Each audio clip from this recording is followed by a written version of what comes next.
হরে কৃষ্ণ। আজকে খুব সুন্দর একটা বিষয় আলোচনা করব।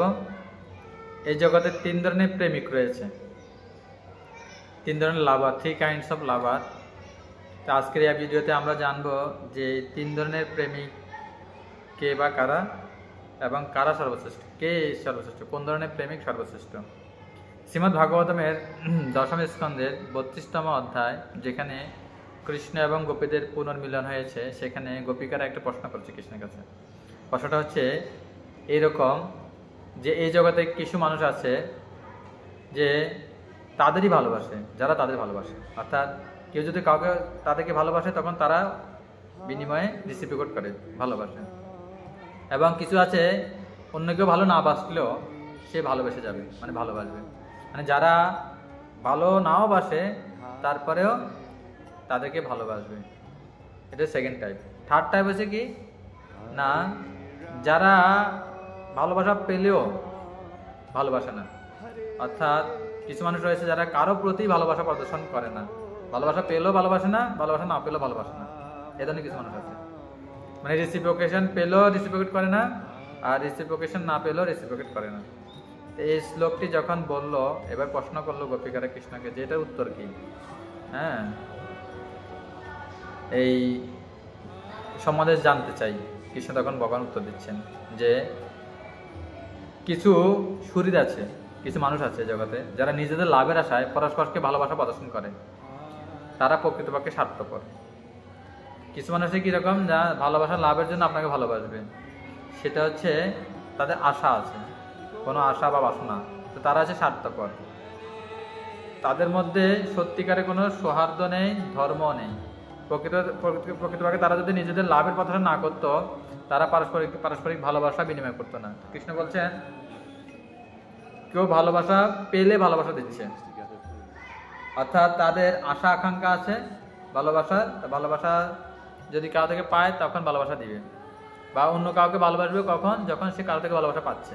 মেন হচ্ছে এটি, কারো থেকে যখন ভালোবাসা পাচ্ছে সে ভালোবাসা দিতে চাইবে, এবং সে কেন ভালোবাসবে অন্য কাউকে না, তার যখন আশা পূর্ণ হবে, তাই সে কেন অন্যকে ভালোবাসবে না, তার ব্যক্তিগত স্বার্থের জন্য।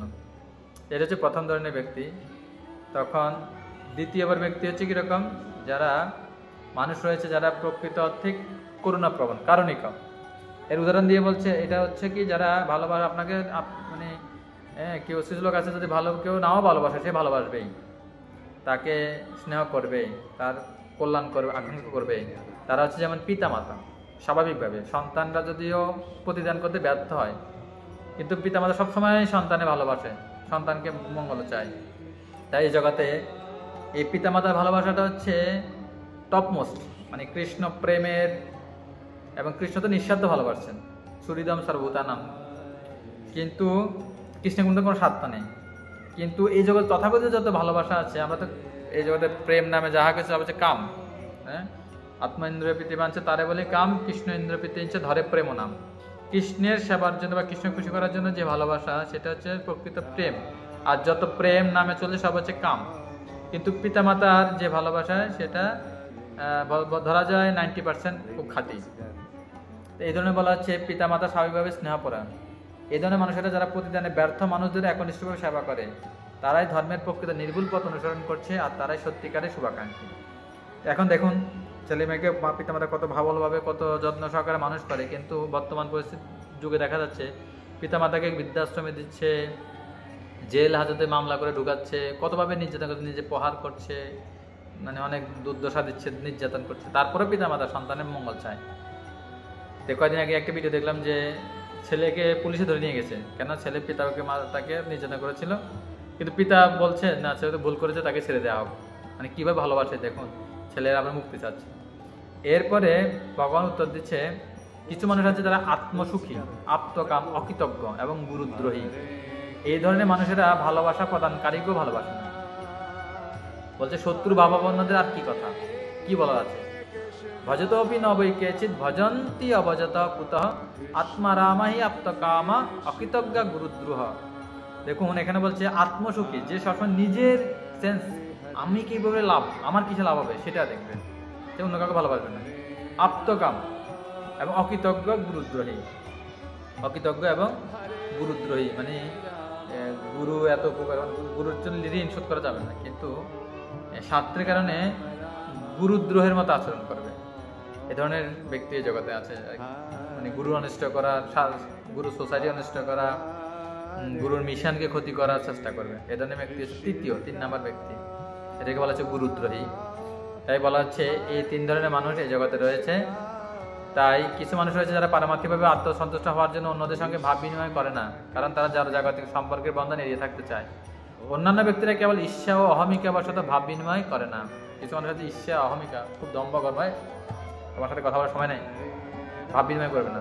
এরপর আরো কিছু মানুষ ভাব বিনিময় ব্যর্থ মানুষ আছে, যারা জাগতিকভাবে সন্তুষ্ট হওয়ার ফলে আর কোনো নতুন সুযোগ সুবিধা আগ্রহী নয়। না, আমি খুব ভালো আছি, আমার কোনো কি নেই, দরকার কাউকে দরকার নেই। তাই শ্রীকৃষ্ণ এই ধরনের তিন ধরনের ব্যক্তিদের কি করেছেন, কথা উত্তর দিয়েছেন যে তিন ধরনের ব্যক্তি আছে। এর মধ্যে শ্রেষ্ঠ কখন বলেছেন, যে কৃষ্ণ বলছেন দেখো আমি তিন ধরনের মধ্যেই পড়ি না। কেন? যারা আমাকে পূজা করে আমি তৎক্ষণাৎ সাড়া দিই না। কেন সাড়া দিই না? প্রথম জন বলছে না কি ভালোবাসা দিলে ভালোবাসা দিবে, কিন্তু ভালোবাসা পেলে কৃষ্ণ সাড়া দিচ্ছে না। কেন? আমি আমার ভক্তদের ভক্তিকে তীব্রতর করতে চাই। যখন কোনো ব্যক্তি সম্পদ পায় এবং সে সম্পদ যখন সে হারিয়ে ফেলে, মূল্যবান সম্পদ, সে সারা জীবন ওই সম্পদকে কি করবে, খুঁজবে এবং সেই চিন্তাতে উদ্বিগ্ন থাকবে। তাই কেউ যদি কৃষ্ণকে ভালোবাসে, কৃষ্ণ ভক্তিতে এগিয়ে যায়, তখন কৃষ্ণ তৎক্ষণাৎ সারা দিবে না। কেন? তার ভালোবাসাকে কৃষ্ণ বিরহের মাধ্যমে তাকে আরো কি করবে, খাঁটি করবে তাকে, এবং কৃষ্ণ ভাবনা আরো অধিকতর মগ্ন করবে। তাই কৃষ্ণ এখানে বলেছেন কি যথা ধন লব্ধ ধনে বিনষ্টে তৎচিন্তায় অন্যত নিবৃত না বেদা। বলছে যে কেউ যখন মূল্যবান সম্পদ পায় তখন সে হারিয়ে ফেলে, তো সারা জীবন সে চিন্তা ছাড়া অন্য কিছু করতে পারে না। তাই আমি তৎক্ষণাৎ সারা দিনে কেন তাদের ভক্তিকে আমি তীব্রতর করতে চাই।